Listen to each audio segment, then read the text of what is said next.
Good day to you from my office here at East Stroudsburg University in the Monroe Building, 322.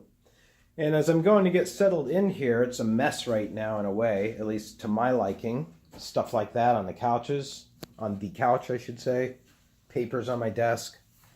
It's a mess right now because I'm getting ready to take a trip to a conference in Las Vegas where I'm going to be making a case in a public setting to a group of people who select books for university common read programs like ESU has. I'm going to be making a case for my book, Rounding Some Corners, to be adopted.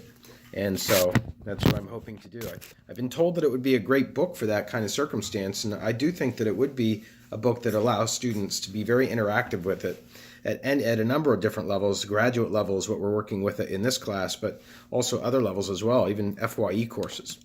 And when I travel around, I'm always keeping my eye out for differences in media content. And boy, did I see a difference in media content when I was in Sweden a few years back when I was with my friend there. I spent a lot of time in Sweden, actually, and I was with my friend there at a gas station, and we were listening to an American song playing that I didn't recognize on the speaker there that was also broadcasting a radio station.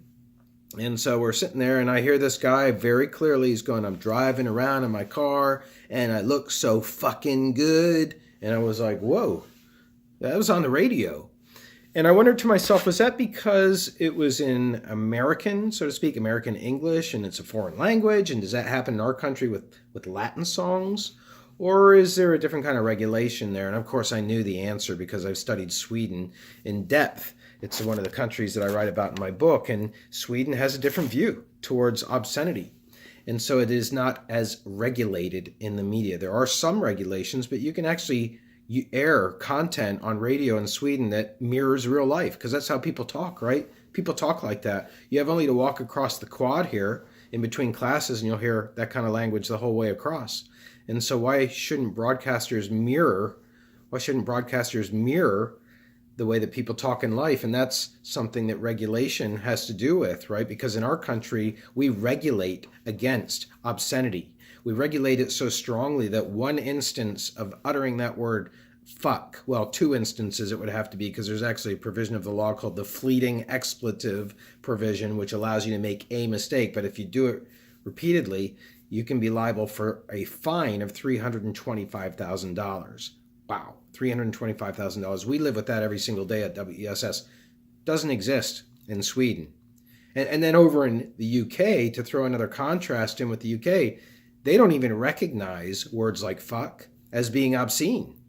I mean, think about that. When you have that word seen as obscene, it has a dirty quality to it, an immoral quality to it. There's something that is repulsive about it at an immoral level, right? But in England, in the UK, it's seen, obscenity is seen just as bad language. Like if you walk around all day saying, "I can't believe this fucking thing that I gotta fucking do tonight, my fucking car." If you talk like that, you're having a hard time finding the handle on really descriptive words, right? So that's what comes out. Or you're just really angry. But a lot of times it's bad language because you're not using the English language to its full expressive extent. So we're diving into regulation today. When we're talking about regulation, we're talking about the influences on media content. What leads to the situation that we talked about in Sweden where there isn't any kind of pressure to control content? And what leads to in Britain where it not even being an issue? Where it's not even discussing something that's an issue, that's a morality issue, whereas in the United States we have a very different situation. It comes down to regulation. Regulation is another element of a media system that we're taking on now.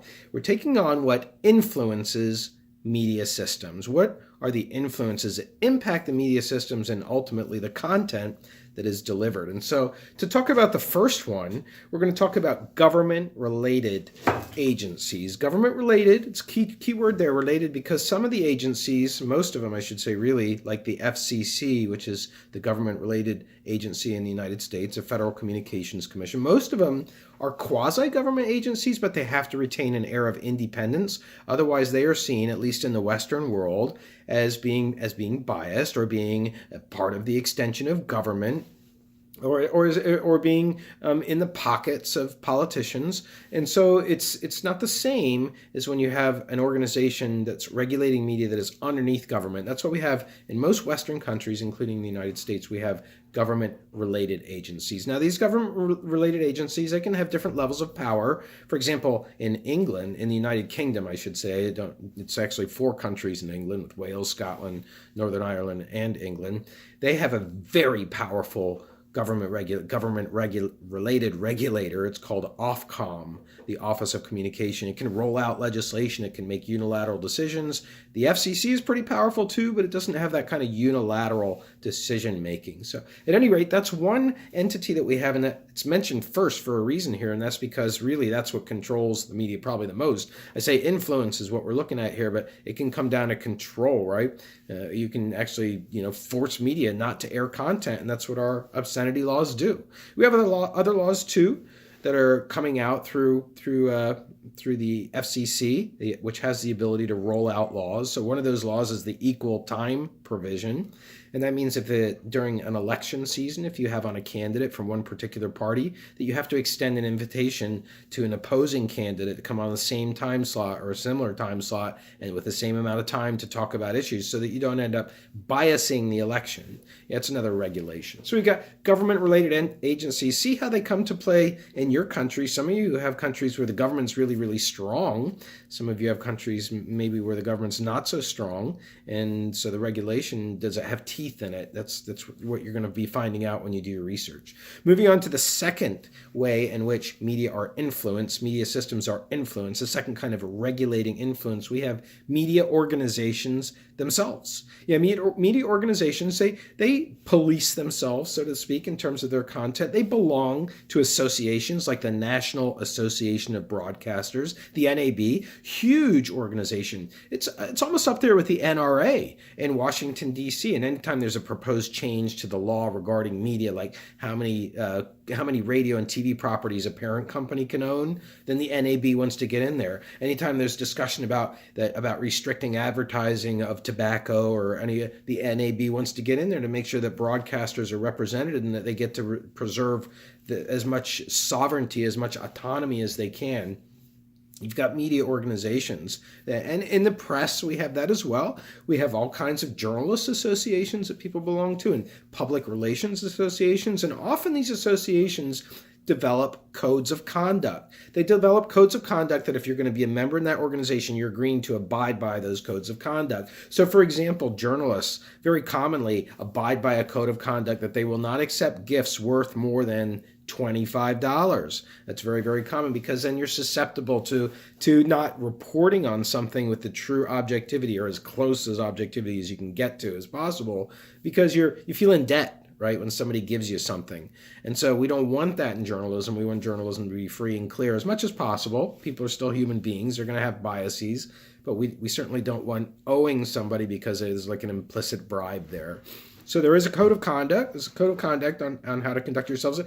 Local radio stations in Pennsylvania will not report suicides, right? Why is that? Is it against the law? No, it's a code of conduct. They don't want to do that. I should say they don't report teen suicides because they don't want to start a domino effect. They don't want to legitimize it. It's a code of conduct that they willingly agree to. And that's a second regulator of media, is the organizations and the media enterprise, the people who are working in the industry implicitly enforce upon themselves. Now we're going to move to a third group, and that group is citizen groups. Citizen groups like the Parents Teacher Council, PTC, here in the United States, which tries to direct web traffic through its website to try and shape public opinion and shape FCC law and shape regulatory policy in the favor of protecting children from programming on television that's going to be harmful. Now that organization used to have more power before the web, but of course people are going to the web for a lot of content today, so television is not seen to have as potential big of an impact as it has had in the past. But one of their issues, for example, has been cosmetic surgery, and the idea of glamorizing it, making it look like it's an option. to have your nose taken away, as opposed to people feeling comfortable with their natural body. That's what this organization has tried to lobby against, to get people to voice their concerns about shows that glamorize, those LA shows or entertainment shows that glamorize and make cosmetic surgery seem like an option, arguing that it's terrible to self-esteem, especially amongst young people, and even more so amongst young females, who there's a lot of studies done on the effect of mass media on females and body image. So this is something that this organization has taken up. Citizen groups, they found themselves, right? I don't mean like they were looking for themselves, not that kind of thing, but they are grassroots organizations. They get a charter, they get membership, and then they use websites and attorneys and whatever else they can do to try and change the course of media content if they don't like the direction it's going in. Next up, as an influencer, as a regulator of media, is advertisers/sponsors. Now, this is probably, next to government, the second biggest influencer in the United States system, at least, because we do have such a capitalistic media system where most media properties exist only to make money. That, well, only is too strong, but their primary purpose, their prime directive is the bottom line, as they say. That is the profit. They are to make money. So everything else that they do, delivering news, yeah, it's great. It's a public service. Yes, it's good to know that a snowstorm is coming tomorrow. But is it contributing to the station making money? Are there advertisements that are sold during news that are bringing in income that is offsetting the costs of the radio station and delivering a profit to the shareholders? This is what private profit-making media business is all about. It's selling those advertisements. In newspapers, it's selling space. Yeah, when you lay out a newspaper, you lay out the ads, and then you go find where the columns and the stories are going to go, and you're trying to drag the audience member's eyes across those ads. That's why you have news stories starting on page 1 and ending on this page over here, so the eyes get dragged across the ads.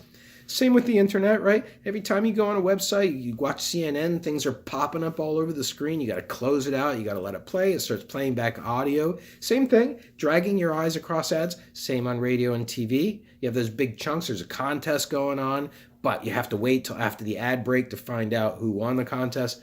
It's all about the same thing. The way that advertisers get into influencing media, however, is much more subtle.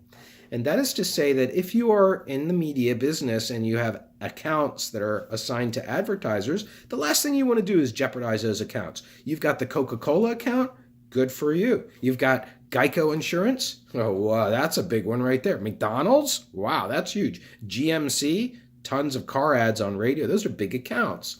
So why would you risk, if you're a television sitcom producer, making a joke about soda that makes people think if you're going to drink soda, you're drinking poison, which you can make that case, right? It's just full of white sugar, soda is. I don't even know if there's anything good about it at all in soda. It's just sugar and water and artificial flavors and preservatives. Tastes great. I mean, I guess you can make a case that the bubbles are good when you have an upset stomach, but I don't know if there's anything nutritional whatsoever. Maybe a squirt of lime, I don't know, in one of the sodas. But it's terrible. So why wouldn't you have a sitcom making a joke about that? You're not going to have that if Pepsi is on the account. You're not going to have that if Coca-Cola is on the account. So what happens is the content gets shaped unknowingly. I mean, knowingly, but not explicitly, right? The content gets shaped to not offend the advertiser. Disney owns ABC. ABC News reports on bad things and good things. But what if there's an accident at the Disney World property where somebody gets hurt? Is that going to make it into ABC News? Yeah, we've got a lot of conflict of interest there. Disney doesn't want that, and it has ABC, so the story would probably be buried unless it's impossible to keep it under wraps. But the whole idea of advertisers and sponsors in general is all about those people. They want to make sure that they have control over what imagery is associated with their products. And that's even why, in one respect, our obscenity laws are so strict in this country, because many of the advertisers are really big advertisers like Procter & Gamble, which have a lot of cleaning products. They want that clean image that's always associated with the content. So if you're making dirty jokes, it doesn't fit the alignment that they want with their brand. And so we had the convergence there of the Puritan morality that we have in the United States. So digging a little bit into culture here. Nobody's studied in the U.S., right? So I can mention that as my country today, at least in the context of this discussion. We have the Puritan ethic that talks about sex. The Scarlet Letter, sex is bad, bad, bad, bad, bad. And then we also have advertisers wanting to control that imagery in terms of a brand marketing strategy. And that's one of the reasons obscenity is so strongly advised against in broadcast media in this country. Whereas go to Britain, go to Sweden, go to France for sure. Every single night on television, you're going to have naked people. You're going to have people in romantic situations. You're not going to see penetration, so to speak. Penetration is actually codified in the regulations in Europe. That is what is known as when you start to become too graphic and material does start to move into the realm of obscene. Natural lovemaking, that's different. Amongst two people as part of an integral part of the plot, that's different. That's okay. All right, so we got advertisers and sponsors. And now we're going to move on to the last entity, the last entity under the element of regulation. And that entity that has a big influence is the audience. It's you. That's you, right? If there's no audience for a television program or not as much of an audience, if it starts to dwindle, it gets canceled, right? That's what decides it, right? If you boycott a show because you don't like its politics and the audience dwindles, that's the effect, to try and affect that show by withdrawing the audience from it. So audiences determine much of what goes on, especially in profit-making media, because the audience becomes the measure of advertising support. If you're the number one radio station in the demographic 18 to 35 females, then you can bet you're going to be able to fetch top dollar for tanning bed salon ads, for example, which would be geared at that demographic. So audiences have a lot of power over that content just by virtue of either withdrawing themselves or by supplying themselves. And that's what the Nielsen company is all about in broadcasting, right? The Nielsen produces tons and tons of numbers. You wouldn't believe how many different ways that these numbers are sliced. It's sliced by gender, income, sliced by occupants in households, sliced by age. The two classic ones are age and gender. There's just so many different ways data is chopped up and then taken out into the field by advertising executives saying, hey, the hardware store owner, hey, a McDonald's franchisor owner, general manager, we want you to buy on our radio station because you can get to this demographic. You can get to men on our radio station. You can get to women on our radio station. You can get to these people with this kind of income on our radio station. Same for TV, same for newspapers, same for cable. And then in the digital world is a whole new realm, right? Because you have the ability of cookies to track when somebody is using your website a lot, and you can keep that price high. You know about that, right? You know that if you're looking for an airline seat and you keep looking at it day after day, you're hurting your case, right? Because the cookies are getting measured on your computer, and the website knows that you're really interested, so it's not going to lower the price.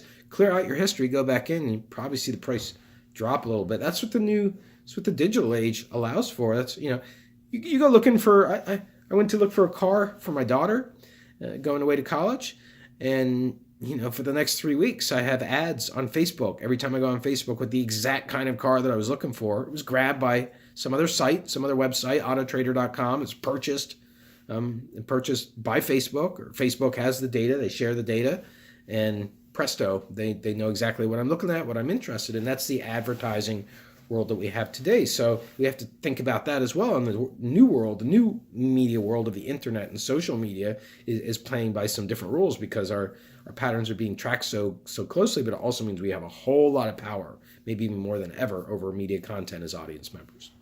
The last thing that I want to bring up before we finish out today is an entity that exists in Europe. It's called the European Union. It's been in the news a lot lately because of Brexit and Britain exiting from the European Union. But basically, if you belong to the EU, you are also then subjecting yourself to its media regulations. So some of the regulations that you will see in France, and Sweden, UK, Germany, wherever, are also coming from the EU. For example, one of the regulations is minutage.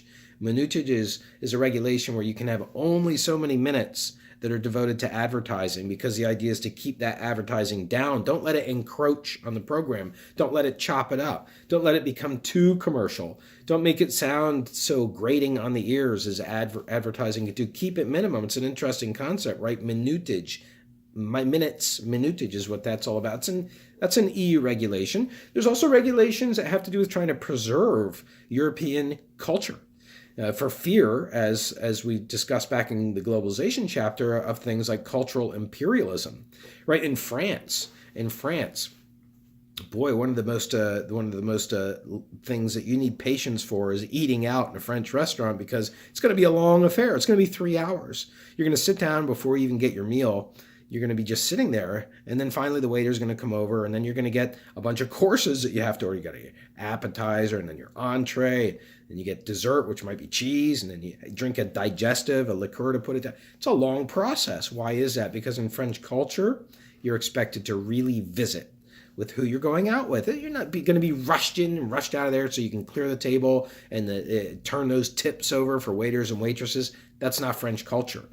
But when you have fast food commercials coming into France, McDonald's, Burger King, showing this very thing, showing people eating in cars, right, with a cup holder, perfect size for a breakfast burrito. It's a completely different culture. It encroaches on French culture. So the European Union says, we need to do something against this onslaught of images so that we don't have our cultures diluted here. And you'll find regulations in the EU that talk about quotas of programming that has to originate from the European Union if it's going to air on TV and radio stations. It's a regulation coming out of the EU to keep the European Union European in many senses in the context of mass media content. So there you have it, some thoughts on regulation. I hope you've had fun studying your country today and what you learn about regulation.